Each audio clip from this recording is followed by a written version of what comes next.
زندہ ہے مشرق تیری گفتار سے، امتیں مرتی ہیں کس آزار سے. The East lives on through your words. Of what diseased nation dies?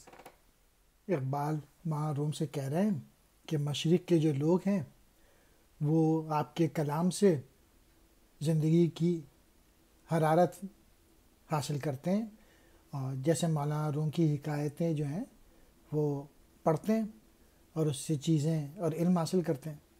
اور دوسرے اس میں مصرے میں وہ سوال کر رہے ہیں کہ وہ کون سی بیماریاں ہیں جو قوم کے لیے موت کا پیغام بنتی ہے یا ڈاؤن فال ہوتا ہے قوموں کا.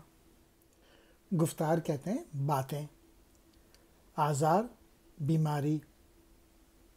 مولانا روم کی طرف سے جواب آتا ہے کہ ہر قوم کے ہلاک ہونے کی وجہ یہ تھی کہ اس نے پتھر کو اونٹ سمجھ لیا، یعنی حق کے بجائے باطل کو اپنا لیا.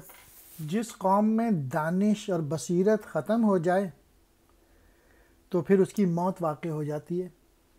جب قوم کے لیڈر زرداری جیسے ہوں گے اور ان جیسوں کو جب ووٹ ملے گا اور عوام ان جیسے لوگوں کے پیچھے جائے گی، یہ میں نے صرف ایک ایگزامپل دی ہے اور مختلف لیڈرز کو آپ جانتے ہیں، تو پھر قوم کا ڈاؤن فال ہے. اور اس کی مثال جو ہے وہ پتھر کو اگر اونٹ تصور کر لیا جائے تو یہ بصیرت کا فقدان ہے.